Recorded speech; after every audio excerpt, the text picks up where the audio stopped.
여러분 평안하셨습니까? 참 좋은 아침입니다. 주님 오시기를 기다리는 대강절 주간입니다. 하나님께서 친히 우리를 구원하시고자 우리에게 오시는 것입니다. 구원으로, 진리로, 사랑으로 오시는 것입니다. 오늘도 십자가의 사랑을 가슴에 안고 나를 구원하시고자 오시는 주님을 소망 중에 바라보며 기다리는 거룩한 하루가 되시길 바랍니다. 함께 묵상하시겠습니다. 예수께서 12 제자를 불러 모으사 모든 귀신을 제어하며 병을 고치는 능력과 권위를 주시고 하나님의 나라를 전파하며 앓는 자를 고치게 하려고 보냈으며 이르시되 여행을 위하여 아무것도 가지지 말라. 지팡이나 배낭이나 양식이나 돈이나 두벌 옷을 가지지 말며 어느 집에 들어가든지 거기서 머물다가 거기서 떠나라. 자비로우신 주님, 우리들에게 모든 귀신을 제어하며 병을 고치는 능력과 권위를 주시옵소서. 하나님의 나라를 전파하며 앓는 자를 고칠 수 있도록 인도하여 주옵소서. 우리가 세상적인 것을 가지고 주님을 증거하는 것이 아니라 주께서 주시는 은혜와 은사와 그 십자가의 사랑을 가지고 복음을 증언할 수 있도록 인도하여 주시옵소서. 우리 주 예수 그리스도의 이름으로 간절히 구하옵나이다. 아멘. 성경 말씀 누가복음 9장 18절에서 27절 말씀입니다. 예수께서 따로 기도하실 때에 제자들이 주와 함께 있더니 물어 이르시되 무리가 나를 누구라고 하느냐? 대답하여 이르되 세례 요한이라 하고 더러는 엘리야라, 더러는 옛 선지자 중에 한 사람이 살아났다 하나이다. 예수께서 이르시되 너희는 나를 누구라 하느냐? 베드로가 대답하여 이르되 하나님의 그리스도시니이다 하니 경고하사 이 말을 아무에게도 이르지 말라 명하시고 이르시되 인자가 많은 고난을 받고 장로들과 대제사장들과 서기관들에게 버림받되어 죽임을 당하고 제3일에 살아나야 하리라 하시고 또 무리에게 이르시되 아무든지 나를 따라오려거든 자기를 부인하고 날마다 제 십자가를 지고 나를 따를 것이니라. 누구든지 제 목숨을 구원하고자 하면 잃을 것이요 누구든지 나를 위하여 제 목숨을 잃으면 구원하리라. 사람이 만일 온 천하를 얻고도 자기를 잃든지 빼앗기든지 하면 무엇이 유익하리요? 누구든지 나와 내 말을 부끄러워하면 인자도 자기와 아버지와 거룩한 천사들의 영광으로 올 때에 그 사람을 부끄러워하리라. 내가 참으로 너희에게 이르노니 여기 서 있는 사람 중에 죽기 전에 하나님의 나라를 볼 자들도 있느니라. 이것은 하나님의 말씀입니다.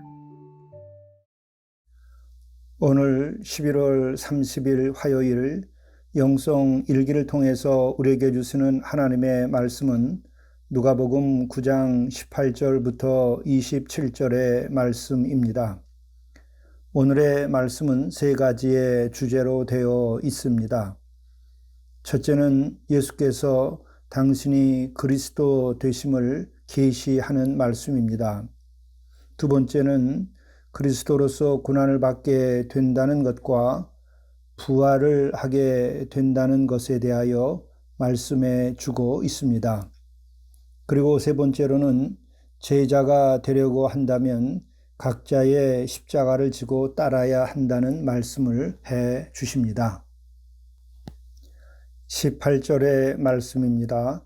예수께서 따로 기도하실 때에 제자들이 주와 함께 있더니 물어 이르시되 무리가 나를 누구라고 하느냐? 오늘 예수님께서 당신이 누구인가에 대하여서 계시하려고 할 때에 이 배경에는 어떤 상황이 전개되고 있었는가? 이것을 알 필요가 있습니다. 바로 18절 말씀의 시작이 이렇게 되는 것이죠.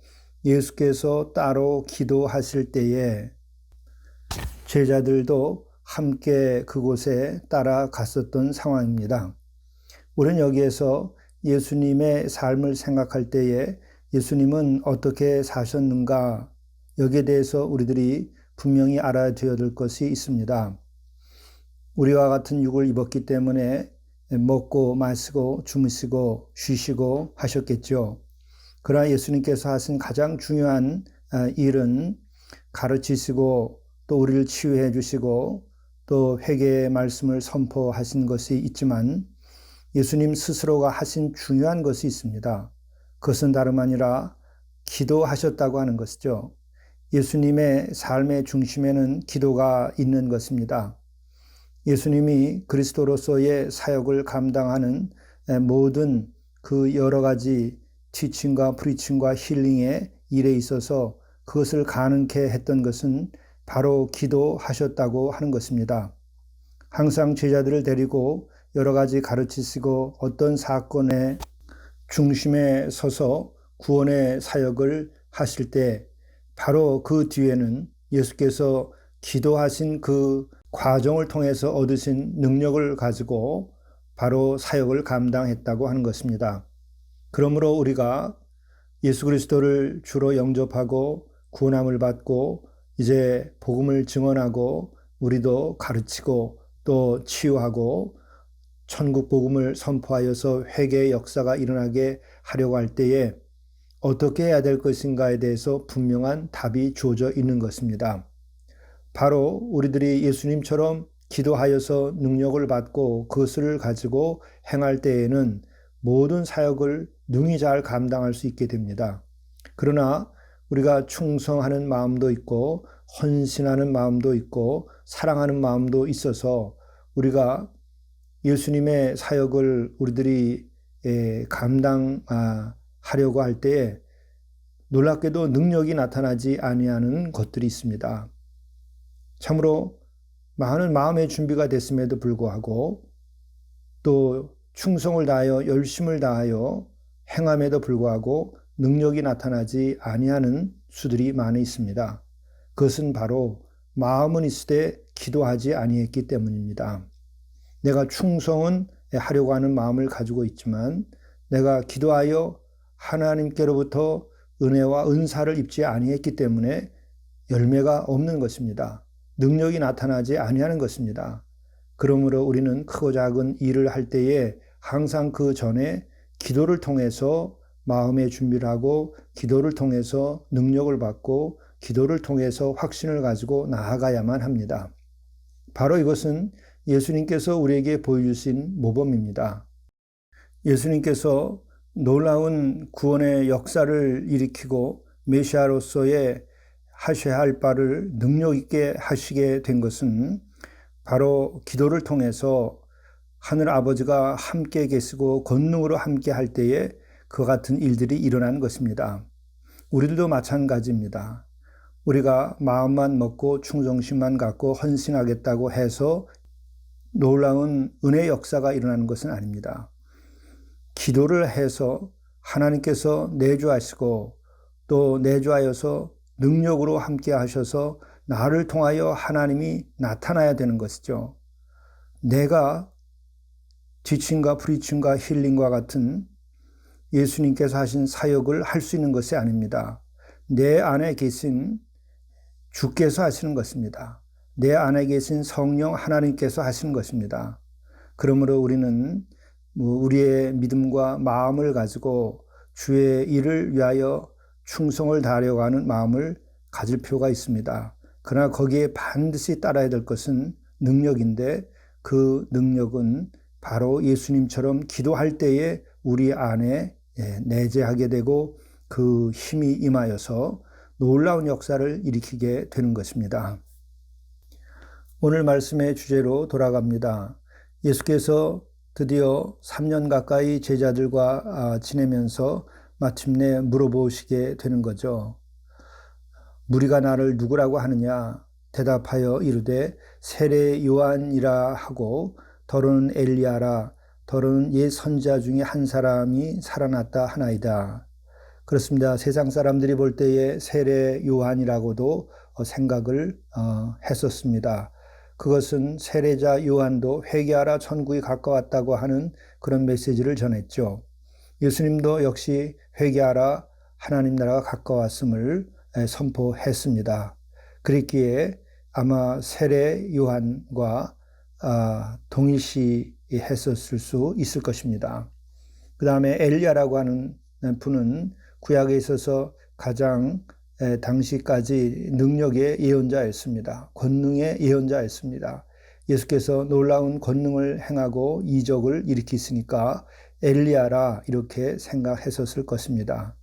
그리고 또 더러는 옛 선지자 중에 한 사람이 살아났다 하나이다. 그래서 단순하게 예수님을 예언자로 생각을 했었던 것이죠. 그러나 예수께서는 다시 묻습니다. 예수께서 이르시되 너희는 나를 누구라 하느냐. 세상 사람들은 이렇게 세례 요한, 엘리야, 선지자 중에 한 사람으로 보지만은 바로 나와 함께 하고 있는 너희는 나를 누구라 하느냐 이렇게 물으신 것이죠. 이것이 중요한 것이죠. 이때 베드로가 대답을 합니다. 하나님의 그리스도시니이다. 바로 예수가 그리스도시라고 하는 것을 고백하는 것입니다. 예수님이 그리스도시다라고 하는 것을 고백하게 되자 경고하는 말씀을 하십니다. 이 말을 아무에게도 이르지 말라 명하시고 이르시되 인자가 많은 고난을 받고 장로들과 대제사장들과 서기관들에게 버림받아 죽임을 당하고 제3일에 살아나야 하리라. 그리스도로서 구원의 역사를 일으키는 데에 앞으로 일어날 일에 대한 비밀을 알려주시는 것입니다. 그런데 이 말씀에 앞서서 그리스도라고 하는 것을 아무에게도 이르지 말라고 먼저 명하시죠. 그것은 아직 때가 이르지 아니했기 때문에 남들에게 공표하지 말라 하시는 것입니다.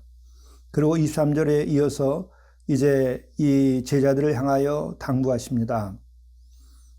나를 그리스도로 너희들이 이제 알게 되었으니 앞으로 제자로서 어떻게 살아가야 할 것인가, 사도로서 어떤 일을 너희들이 해야 될 것인가에 대해서 말씀하고 있는 것이죠. 바로 당신은 그리스도로서 고난을 받고 마침내 부활하게 됐는데 그 이후에 너희들이 사도로서는 제자로서 또 어떻게 살아가야 할 것인가에 대해서 말씀해 주는 것입니다. 또 무리에게 이르시되 아무든지 나를 따라오려거든 자기를 부인하고 날마다 제 십자가를 지고 나를 따를 것이니라. 누구든지 제 목숨을 구원하고자 하면 잃을 것이요 누구든지 나를 위하여 제 목숨을 잃으면 구원하리라. 사람이 만일 온 천하를 얻고도 자기를 잃든지 빼앗기든지 하면 무엇이 유익하리요. 예수님을 그리스도로 고백하여 이제 그리스도를 모시고 따라 살아가게 되는 제자들, 그리고 그 사도직을 수행해야 하는 이들은 바로 주께서 십자가를 지심같이 똑같이 십자가를 져야 한다고 하는 것을 말씀해 주고 있는 것입니다. 이것이 바로 예수님의 제자가 될 때에 제자의 도로서 우리가 이루어야 할 것입니다. 바로 자기를 부인하고 날마다 제 십자가를 지고 따르는 것이 제자의 도이고 그것을 성취할 때에 놀라운 구원의 역사가 거기서 일어나게 되는 것입니다. 그리고 놀라운 것은 이것은 다른 일을 구원하는 것만이 아니라 바로 자기 자신의 생명을 얻는 일이라고 말씀해 주고 있는 것이죠. 사람이 만일 온 천하를 얻고도 자기를 잃든지 빼앗기든지 하면 무엇이 유익하리요? 천하보다 귀한 목숨을 얻는 길은 바로 자기를 부인하고 십자가를 지고 살아가는 것이다 말씀해 주고 있는 것입니다. 그리고 십자가를 지고 살아가는 삶에 대하여 분명하게 예수께서는 선언하듯이 말씀합니다. 누구든지 나와 내 말을 부끄러워하면 인자도 자기와 아버지와 거룩한 천사들의 영광으로 올 때에 그 사람을 부끄러워하리라. 내가 참으로 너에게 이르노니 여기서 있는 사람 중에 죽기 전에 하나님의 나라를 볼 자들도 있느니라.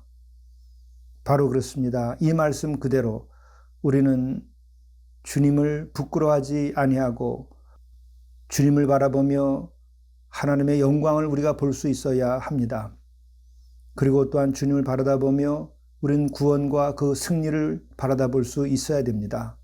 그럴 때 우리는 주님과 더불어 영광된 삶을 살고 십자가를 통하여 우리도 영원한 생명을 얻게 될 것입니다. 주께서 십자가를 지시고 마침내 죽임을 당하자 부활의 영광을 입었습니다. 바로 부활의 영광 그리고 영원한 생명과 천국은 그 같은 과정을 통해서 우리들에게 주어지는 것입니다. 이것이 가장 복되고 영광스러운 길입니다. 이 같은 놀라운 은혜가 우리에게 있기를 간절히 바랍니다. 함께 기도하시겠습니다. 너희는 나를 누구라 하느냐? 베드로가 대답하여 이르되 하나님의 그리스도시니이다. 우리도 진정 예수님이 한 철학자요 한 스승이 아니라 진정 그리스도이신 것을 볼 수 있게 인도하여 주시고 그 눈을 가지게 도와주시고 그 신앙의 고백을 할 수 있도록 인도해 주시고 그럼으로써 우리도 예수 그리스도를 믿는 믿음 가운데에서 십자가를 지고 그 십자가를 짐으로써 예수께서 부활의 영광을 입음같이 우리의 삶에도 영원한 생명의 영광이 임할 수 있도록 인도하여 주시고 우리가 주를 바라보며 그 가운데 임한 하나님의 영광을 볼 수 있도록 인도해 주옵소서. 이 모든 말씀을 우리 주 예수 그리스도의 이름으로 간절히 기도드리옵나이다. 아멘.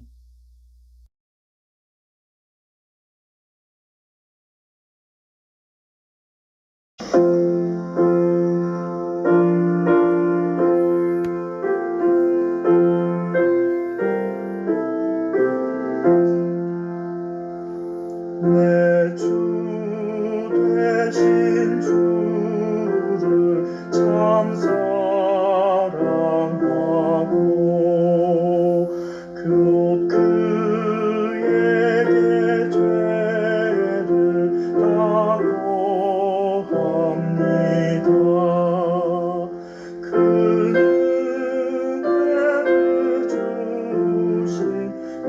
은혜를 주신 내게 이전보다 더욱 사랑합니다. 주를 사랑하사 구하시려고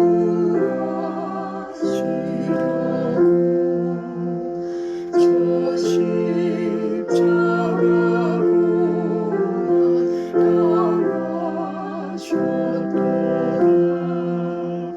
그것이 완수신 내 주의 오니 이전보다 더욱 사랑합니다. 내 평생에 있을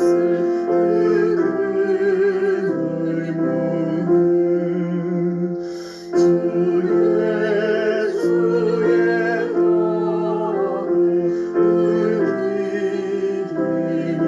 기리리라.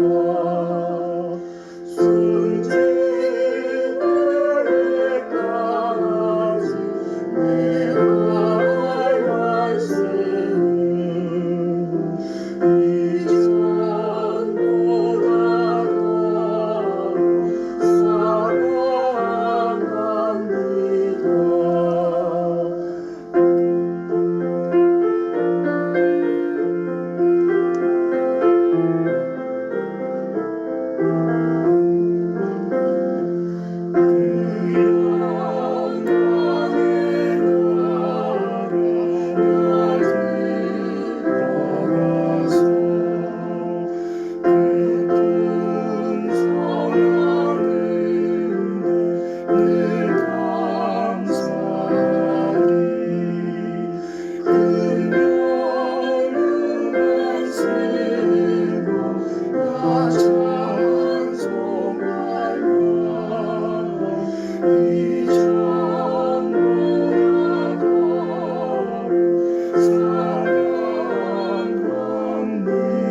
우선순위에 따라 기록하십시오.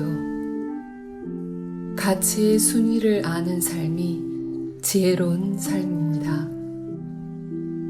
모든 일을 동시에 다 할 수는 없습니다. 하루를 마감하며 영성일기에 내일 할 일을 우선순위에 따라 기록하십시오.